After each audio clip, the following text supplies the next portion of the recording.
Mesdames et messieurs, bonjour et bienvenue dans votre journal de 15 heures. Voici les titres de ce journal.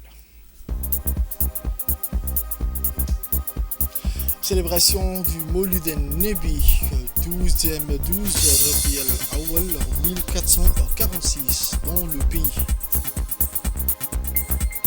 Toujours dans l'actualité nationale, une réunion préparatoire à la conférence régionale s'est tenue.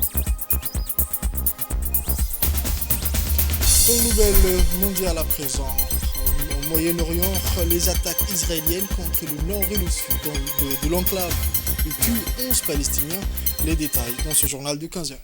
Le journal au complet à présent, mesdames et messieurs, je vous le disais dans les titres, comme c'était prévu, les différents quartiers de la commune de Boulaos, en particulier les quartiers 3, 4, 5, 7 et 7 bis, ont été hier soir le théâtre de célébrations grandioses à l'occasion de la commémoration de la naissance ou le mouloud du prophète Mohammed ben Abdullah salam, qui coïncide avec le 12e jour du mois du Rabi al-Awwal de l'année de l'Hégire.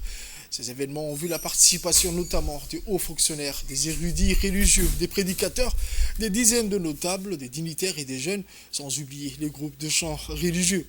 Ces veillées religieuses ont été marquées par une forte spiritualité illustrée par des conférences sur la vie du prophète et le message éternel qu'il a porté à l'humanité il y a plus de 14 siècles. Les ulama ont également évoqué les nobles valeurs de l'islam ainsi que la miséricorde qui s'est étendue à tous les aspects de la vie du prophète. Notons que la célébration du Mouloud al-Nabawi constitue une opportunité de réflexion et de rappel du rôle central qu'il a joué dans la population des valeurs de justice, de paix et d'amour. À travers les chants religieux, les fidèles ont exprimé leur amour et leur attachement profond au prophète Mohammed salam. Ces événements ont également reflété l'esprit collectif et le sentiment partagé de la nécessité de préserver les traditions de la célébration du Maulid en tant que partie intégrante de l'identité islamique ancestrale.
Le sous-préfet du 2e arrondissement a exprimé sa grande joie de participer aux soirées dédiées à la célébration du Maulid al-Nabawi organisée dans la commune de Boulaos à Djibouti.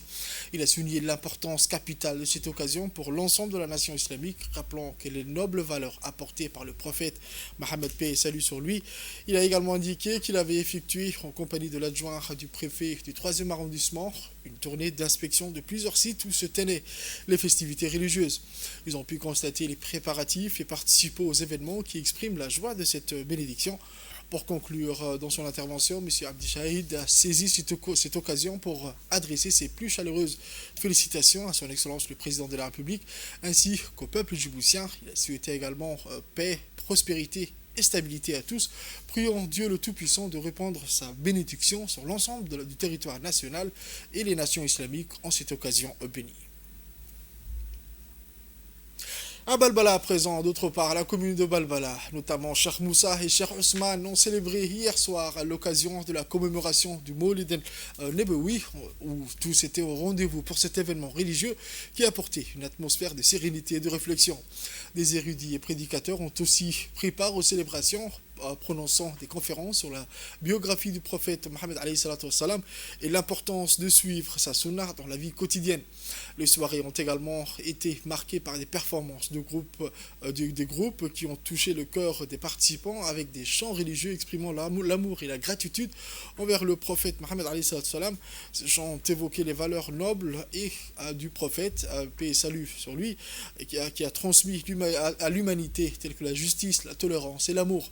Les intervenants ont souligné l'importance de célébrer cet événement grandiose car il nous rappelle les valeurs élevées de l'islam prêchées par le prophète alayhi salatu wassalam et la nécessité de s'en inspirer pour relever les défis actuels. Les célébrations à Balbala se sont distinguées par une spiritualité particulière et une large participation de toutes les couches sociales, reflétant ainsi le lien profond que les habitants entretiennent avec le message de l'islam et le prophète alayhi salatu wassalam.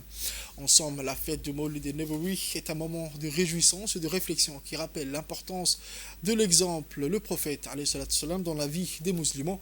Il est de rappeler que la célébration du Maulid favorise la solidarité et l'unité parmi les musulmans en créant un sentiment de communauté et en renforçant les liens sociaux à travers des événements et des rassemblements. Ensuite, la police nationale a également célébré dans la joie et l'allégresse la naissance de notre prophète bien-aimé, Mohammed alayhi salatu wassalam, au sein de la caserne de la police. Le directeur général de la police nationale, le colonel Abdurrahman Ali Kahin, a pris part aux côtés policiers à cette célébration. C'est dans une ambiance remplie de spiritualité que se poursuivit la soirée. Voici quelques clichés.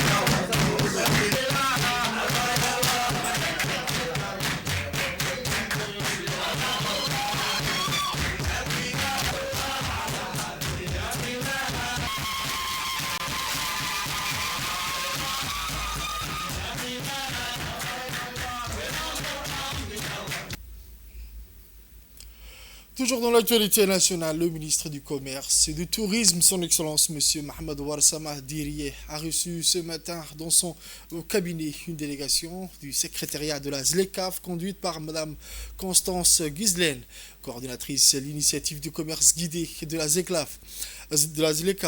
Cette mission fait suite à la demande officielle que le ministre du Commerce et du Tourisme, son Excellence M. Mohamed Warsama Diriye, a adressée au secrétariat général de la ZLECAf, son Excellence M. Wamkele Mene, sollicitant l'organisation d'une conférence régionale sur les enjeux et les opportunités des zones économiques spéciales pour les États membres de la ZLECAf. Cette conférence régionale prévue en novembre prochain sera co-présidée avec le ministre des Affaires étrangères et de la coopération internationale, son Excellence M. Mahmoud Ali Youssouf. Le secrétaire général de la ZLECAf a dépêché cette mission de cadrage afin de lancer les travaux préparatoires nécessaires à la tenue de cette conférence.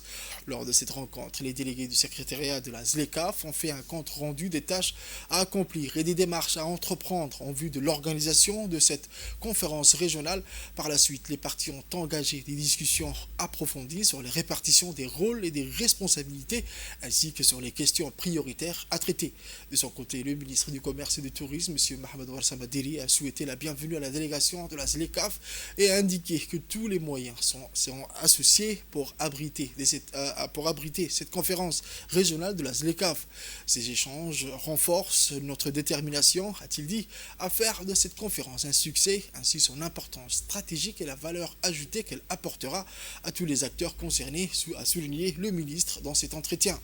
La ZLECAf a pour objectif de stimuler le commerce intra-africain tout en réduisant les droits des douanes et en simplifiant les procédures douanières. La ZLECAf vise à augmenter significativement le commerce entre les pays africains. Toujours dans la continuité du Forum des cultures unies, la participation de la ministre de la Jeunesse et de la Culture a été également marquée par son intervention à la table ronde sur la thématique potentielle et format du théâtre, interaction entre les États de BRICS.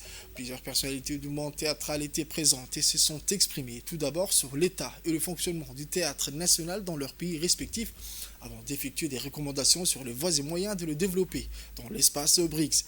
En guise de recommandation, la ministre a appelé à plus d'échanges et de programmes communs en faveur du développement théâtral à travers les festivals internationaux et la publication d'ouvrages collectifs, mais a également exhorté à plus d'accompagnement de jeunes artistes à dramaturges en termes de formation et d'échange d'expertise avec leurs homologues des pays partenaires.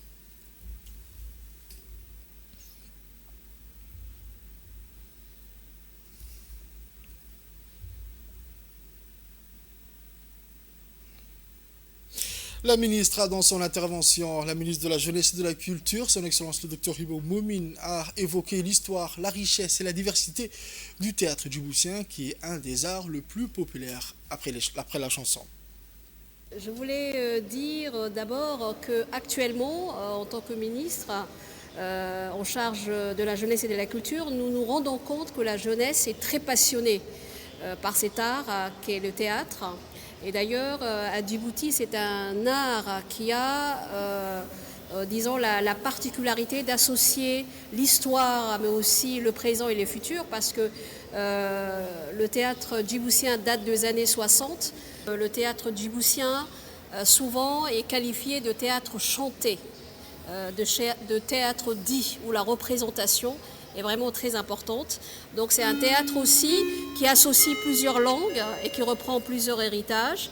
Nous avons un théâtre en langue française, donc théâtre francophone, anglophone, un théâtre aussi en langue espagnole, et nous souhaitons nous ouvrir au théâtre russe.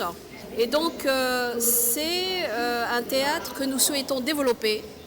Et comme sa particularité, c'est d'être aussi un théâtre itinérant, un théâtre qui voyage. D'ailleurs, les troupes djiboutiennes, souvent, voyageaient aussi en France, dans le cadre, par exemple, des échanges culturels. En Égypte, où il y a beaucoup à partager aussi. En Afrique du Sud aussi. Je pense qu'il y a eu quelques consécrations grâce à UNESCO. Et donc, on souhaiterait continuer sur ce voyage et qu'on puisse échanger nos troupes théâtrales, et qu'on puisse échanger cet art merveilleux que le théâtre. Et moi, quand je suis arrivée au ministère de la Culture, nous avons bien sûr boosté encore plus ce développement, et c'est pour ça que le Festival du Livre, en tout cas son édition qui va avoir lieu en avril 2025, va porter sur le théâtre. Et nous souhaitons beaucoup plus pousser vers un théâtre écrit, qui quand même laisse de traces pour aussi les générations futures. Donc...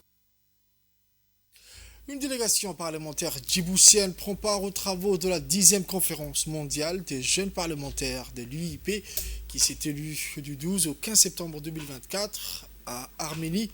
En Arménie, la délégation djiboutienne était composée des honorables Hassan Aden Guedi et de Abdallah Mohamed Roufa, membres de l'UIP. Organisée conjointement par l'UIP et l'Assemblée nationale de l'Arménie, cette conférence était placée sous le thème « Préserver en toutes circonstances l'éducation et l'emploi ». Les jeunes parlementaires ont, grâce à un ensemble de réunions, débats et de groupes de travail interactifs, renforcé leurs connaissances et partagé leur expérience afin qu'ils soient mieux équipés pour défendre en toutes circonstances l'éducation et l'emploi de tous les jeunes, notamment dans un contexte de crise multiple à l'échelle mondiale. Les honorables ont pris part aux différentes présentations des représentants d'organisations internationales sur les comptes à rebours pour l'horizon 2030 centré sur les perspectives mondiales et bilan à l'échelle nationale. Ils ont par conséquent fait savoir que pour faire face à cette situation, le gouvernement djiboutien a entrepris beaucoup d'initiatives visant à donner aux jeunes le maximum de chances de bénéficier d'une éducation de qualité et un emploi décent. Dans la suite des activités, ils ont participé à la deuxième séance intitulée « Jeunesse, vie bouleversée, incidence des crises sur les droits et l'autonomisation socio-économique des jeunes ». Ici, les échanges se sont penchés sur les effets perturbateurs des crises mondiales, notamment les guerres, les récessions situations économiques, les pandémies, les changements climatiques, sur l'éducation et l'emploi des jeunes. Les participants ont réfléchi sur les mesures législatives, politiques, budgétaires et de contrôle que les jeunes parlementaires peuvent prendre pour défendre l'éducation et l'emploi des jeunes, plus particulièrement en période de crise. Enfin, les deux honorables ont pris part à la présentation d'études de cas de fait par certains parlementaires dans leur propre pays. Ces derniers ont illustré l'impact des crises et les mesures politiques prises pour autonomiser les jeunes dans de telles circonstances. Sport à présent, le mini-championnat d'été de doublette qui a débuté le 5 juillet 2024 a connu son apogée avant-hier, vendredi 13 septembre, lors de la dernière journée disputée devant l'esplanade de l'annexe de Cheikh Moussa. Cette ultime rencontre a captivé l'attention des supporters venus encourager les équipes dans une ambiance électrique. Le trio Mohamed Elmi, Suleiman Guelleh et Mohamed Ousmane ont triomphé lors de ces derniers jours, selon une conclusion mémorable au championnat. Le classement au final s'est présenté comme Mohamed Belé, Ali Hussein et Abdi Moussa avec un total impressionnant de 140 points qui ont remporté le titre du championnat. Mohamed Elmi, Suleiman Guelleh, Mohamed Ousmane, l'équipe de la gendarmerie se sont classés aux deuxième position et Hamza Mohamed, Khadr Farah, Abadir Mahmoud ont complété le podium avec une performance remarquable.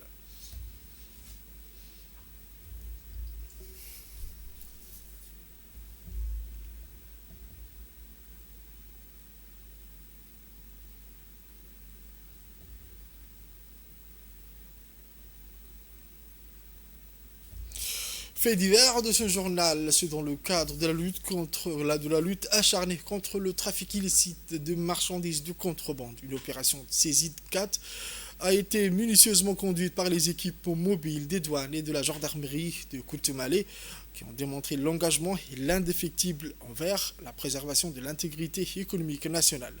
Au cours de cette opération, les agents de la douane et de la gendarmerie ont réussi à intercepter environ 21 colis de 4, chacun renfermant 100 paquets. La saisie a été suivie d'une action immédiate sur le terrain où les produits saisis ont été incinérés, affirmant ainsi la détermination du pays à éradiquer ce fléau d'une manière décisive. Le contrebande de 4 en particulier représente une menace sérieuse pour l'économie locale. Les agents des douanes et de la gendarmerie travaillent ensemble pour démanteler ces réseaux et protéger les frontières du pays contre ce commerce nuisible. La destruction des marchandises saisies sur place souligne l'engagement ferme à éliminer les activités illégales qui minent la stabilité économique à Djibouti. Cette action vise à décourager non seulement les trafiquants mais aussi à sensibiliser la population sur les conséquences néfastes de ces pratiques sur l'économie nationale. Les autorités djiboutiennes réaffirment ainsi leur volonté inébranlable de préserver la sécurité et la prospérité du pays en intensifiant les mesures de lutte contre le trafic illicite, en soulignant que le succès de ces opérations conjointes repose sur la collaboration étroite entre les différentes forces de sécurité nationales. Pour sa part, le chef de l'équipe mobile des douanes, M. Yahya, a souligné que la poursuite contre ce trafic illicite de marchandises se poursuivra dans toutes les frontières et pour toujours, que ce soit férieux ou pas. Il est l'heure de l'appel à la prière de Salat al-Asr. On se retrouve dans un instant. Au niveau régional à présent, dans la ville de Mogadiscio, s'est ouverte la semaine de l'exposition du tourisme en Somalie, organisée par le ministère de l'Information, de la Culture et du Tourisme de la République fédérale de la Somalie. Le vice-premier ministre du gouvernement fédéral de Somalie, Salah Ahmed Jama, a inauguré l'exposition à laquelle ont assisté plusieurs ministres du gouvernement, des représentants de l'Union africaine, de la Turquie ainsi que d'autres invités de marque. Chaque année, cette journée est dédiée à la journée du tourisme en Somalie, durant laquelle sont présentés les systèmes touristiques du pays et les opportunités d'investissement dans le but de promouvoir et de développer les zones propices au tourisme. Le ministre de l'Information de la République fédérale de la Somalie, M. Daoud Awis Jama, a expliqué le plan du gouvernement pour le développement du tourisme en Somalie. La Somalie se prépare à accueillir des touristes du monde entier alors que la situation sécuritaire s'améliore et que le gouvernement s'efforce de vaincre rapidement les groupes terroristes afin d'instaurer la paix dans l'ensemble du pays.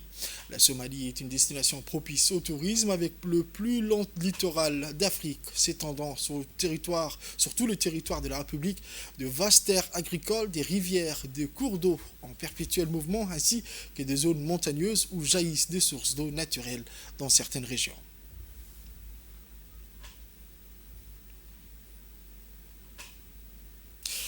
Dans l'actualité internationale à présent, une nouvelle tragédie ferroviaire a frappé l'Égypte ce samedi lorsque deux trains de passagers sont entrés en collision dans le delta du Nil, causant la mort d'au moins 3 personnes, dont 2 enfants. La catastrophe a eu lieu dans la ville de Zagazig, capitale de la province de Sharqiya, selon un communiqué de l'autorité ferroviaire du pays. Le ministère égyptien de la Santé a confirmé que l'accident a également fait 40 blessés. Des vidéos filmées sur les lieux de l'accident montrent un wagon de train écrasé par l'impact, tandis que des témoins et des sécuristes tentaient d'extraire les blessés à travers les fenêtres des voitures de passagers. Les déraillements et collisions ferroviaires seront fréquents en Égypte où le système ferroviaire vieillissant souffre d'une mauvaise gestion chronique. Face à ces problèmes persistants, le gouvernement égyptien a annoncé ces dernières années des initiatives visant à moderniser son réseau ferroviaire. En 2018, le président Abdel Fattah el-Sisi avait estimé qu'environ 250 milliards de livres égyptiennes, soit environ 8,13 milliards de dollars, seraient nécessaires pour rénover correctement le réseau ferroviaire négligé du pays.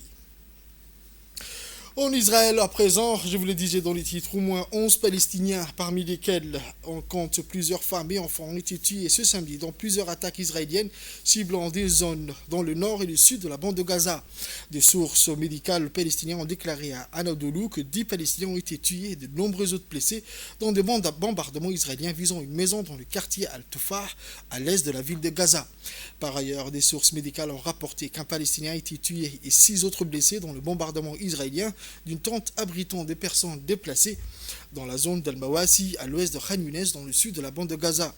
Le bilan total de l'offensive israélienne a fait à ce jour plus de 41 000 tués, dont la majorité composée principalement des femmes et d'enfants, et plus de 95 000 blessés selon les autorités médicales locales.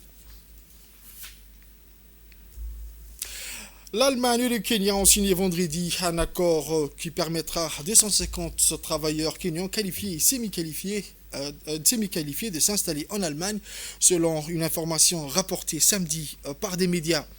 La signature de cet accord, qui a eu lieu à la chancellerie de Berlin, représente une avancée majeure dans les relations entre les deux nations et marque une étape clé dans la résolution des défis du marché du travail en Allemagne, a souligné la média. Le chancelier allemand Olaf Scholz a souligné l'importance de cet accord en déclarant un accord très important. De mon point de vue, il ouvre des perspectives au Kenya car les travailleurs qualifiés ou les jeunes peuvent venir se former en Allemagne. Cela peut nous aider à compenser le manque criant de main-d'œuvre, a rapporté le même source. C'est la fin de ce journal de 15h, mesdames et messieurs. Merci à vous de l'avoir suivi et restez avec nous pour la suite du programme sur Télé Djibouti.